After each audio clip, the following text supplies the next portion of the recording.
Hello दोस्तों एक कहावत होती है, कुछ दोगे तभी तो कुछ लोगे। समझे आप लोग। हम अपनी सक्सेस से, अपने सपनों से इतने ही दूर हैं जितना हम कड़ी मेहनत से दूर हैं। जिस दिन हम कड़ी मेहनत करना शुरू कर देंगे उसी दिन से सफलता हमारे पास आने लगेगी, क्योंकि बिना दिए भी कुछ हमें मिलता नहीं है। दोस्तों, किसी को भी या कुछ भी चीज़ या सफलता, सक्सेस, एम को पाने के लिए ज़िद्दी होना बहुत ज़रूरी होता है कि ये मुझे करना है तो करना है। पहले अपनी सोच को बदलना पड़ता है। दोस्तों, मैं कहानी सुनाती हूँ आज आपको। एक बार एक छोटा बच्चा था, तो वो एक मेडिकल स्टोर पे गया, भागता भागता बहुत तेज, उसको पसीने आ रहे और उसके हाथ में गुल्लक थी मिट्टी वाली। तो वो दुकान पे गया, तो उसने बोला अंकल अंकल, चिल्लाता रहा काफ़ी देर से। वो दुकान पर काफ़ी भीड़ थी, तो दुकानदार का ध्यान उस बच्चे पर गया ही नहीं। वो बार बार बोलता रहा अंकल अंकल, लेकिन वहाँ पे इतनी भीड़ थी कि दुकानदार उसको देख ही नहीं पाया कि एक तो बच्चा था, वो दिखना मुश्किल सा हो रहा था क्योंकि बाकी लोग तो बड़े बड़े होते हैं। तो दोस्तों, काफ़ी देर खड़े खड़े बच्चे को गुस्सा आ गया। वो गुस्से में पूरा लाल हो गया बच्चा, उसे बहुत ही टेम्पर हाई हो गया बच्चे का। तो उसने क्या किया, बच्चे के हाथ में जो गुल्लक थी उसने ज़ोर से उसको दुकानदार के काउंटर पे पटक के रखा। तो तभी सबका ध्यान, जो वहाँ पे लोग खड़े हुए थे, दुकानदार था, सबका ध्यान बच्चे पे अचानक चला गया। तो वो देखने लगे। तो दुकानदार ने बड़े प्यार से बच्चे से पूछा, बेटा आपको क्या चाहिए यहाँ से, ये तो मेडिकल स्टोर है। तो बच्चे ने बड़ी मासूमियत से बोला, अंकल मुझे एक चमत्कार दे दो प्लीज़, और बहुत जल्दी दो, और मेरे पास मेरी गुल्लक में पैसे हैं, जितने आपको चाहिए सारे ले लो। तो दुकानदार नहीं समझ पाया बच्चा क्या मांग रहा है। तो दुकानदार ने बोला, बेटा मेरी दुकान पे चमत्कार तो मिलेगा नहीं। तो दुकानदार की यह बात सुनकर बच्चा चुप रहा। तो बच्चे को लगा शायद ये मुझसे झूठ बोल रहा है। तो उसने बोला कि अंकल आपके पास चमत्कार है और मेरे पास बहुत सारे पैसे हैं, आप मेरे सारे पैसे ले लो पर चमत्कार मुझको दो। तो वहाँ पे एक आदमी खड़ा हुआ था। तो वो आदमी बच्चे को देख रहा था, तो वो आदमी की बात सुन रहा था। तो आदमी ने पूछा, बेटे आपके पास कितने पैसे हैं गुल्लक के अंदर। तो बच्चे को थोड़ा सा सरप्राइज़ लगा। मतलब बच्चा तो, या छोटा बच्चा तो होता है ना, एक्टिव सुन के वो तुरंत वो होपलेस हो जाता है या फिर एक्साइटमेंट में आ जाता है, एनर्जी में आता है। तो उस बच्चे ने क्या किया, बहुत जल्दी पटक के अपनी गुल्लक ज़मीन पे फोड़ दी।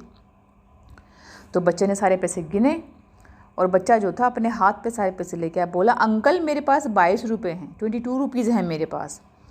तो बच्चे को लगा, जो आदमी खड़ा हुआ था वहाँ पे, उसने पूछा, बेटा आप चमत्कार क्यों लेना चाहते हो, क्या करोगे चमत्कार का। तो उस बच्चे ने अपनी सारी कहानी उस आदमी को बताई। उसने कहा, अंकल मेरे कुछ दिन पहले की बात है, मेरी बहन के सर में बहुत तेज़ दर्द हुआ, तो पापा मम्मी उसको लेकर हॉस्पिटल चले गए हैं। मेरी बहन कई दिन तक घर नहीं आई। तो मैंने पापा से पूछा, पापा दीदी कहाँ हैं, दीदी कब आएंगे। तो पापा ने मुझे कुछ नहीं बताया और बोला, बेटा आ जाएगी शाम तक, कल तक, परसों तक। ऐसे पापा मुझसे बार बार झूठ बोलते रहे। तो मैंने देखा कि मम्मी ज़ोर ज़ोर से रो रही थी। तो पापा मम्मी के पास जाकर बोलते हैं, देखो मेरे पास इतने पैसे नहीं हैं, क्योंकि बच्चे को जो प्रॉब्लम डॉक्टर ने बताई है उस इलाज में काफ़ी पैसे खर्च होंगे, और मैं इतने पैसे कहाँ से लाऊं, इतने पैसे मेरे पास नहीं हैं, और पैसे की ज़रूरत बहुत है। तो दोनों, वो जो मम्मी पापा थे, दोनों रोने लगे, दुखी हुए पापा भी। तो उसके पापा बोलते हैं, अब मेरे बेटी को कोई चमत्कार ही बता सकता है, कि कोई ऊपर वाले का चमत्कार हो जाए, या चमत्कार हो कोई ऐसा कि बच्चा मेरा बच सकता है। तो बच्चा जो था, वो जो खड़ा हुआ था लड़का छोटा सा, वो सुन रहा था पापा मम्मी की बातें। तो उसके दिमाग में चमत्कार चीज़ बैठ गई कि चमत्कार मैं ले आऊँ तो मेरी बहन जो बच जाएगी।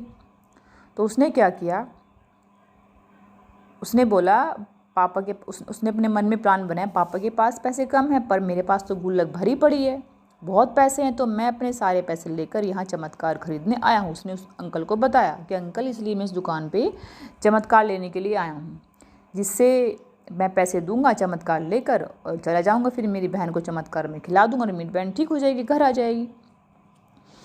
तो वो आदमी ने बच्चे से पूछा, कितने पैसे हैं तुम्हारी गुल्लक में। उसने बोला 22 रुपीज़। तो वो पैसे आदमी ने ले लिए, और बाकी सब लोग खड़े हुए थे, सब देख रहे थे। तो थोड़ी देर में वो बच्चा मेरे पास अपने अपने हाथ पर लेकर वो बच्चा पैसा आया, खड़ा रहा बच्चा लेकर। तो बाद में पता लगा, वो जो आदमी था वहाँ पर खड़ा हुआ था, वो एक बहुत बड़ा सर्जन था।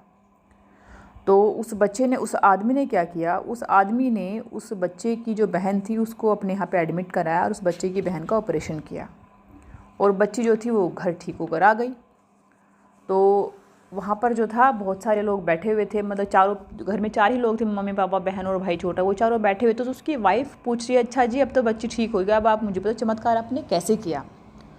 तो पापा ने अपने बेटे को गोद में लिया और कहा, चमत्कार ही मेरा नहीं, ये चमत्कार इस बच्चे का है। तो उन्होंने अपने बेटे की तरफ देखा और चमत्कार के बारे में बताया कि इसने ये चमत्कार किया।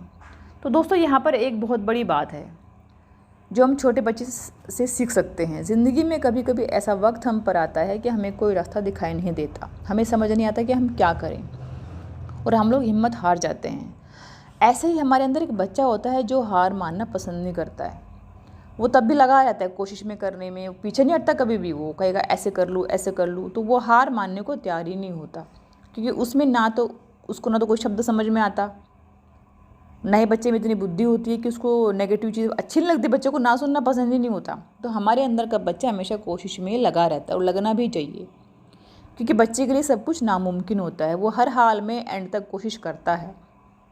तो दोस्तों आप लोग समझे मैं क्या कहना चाहती हूँ, कि ज़िंदगी में कभी कभी ज़िद करना भी अच्छा होता है और ज़रूरी होता है।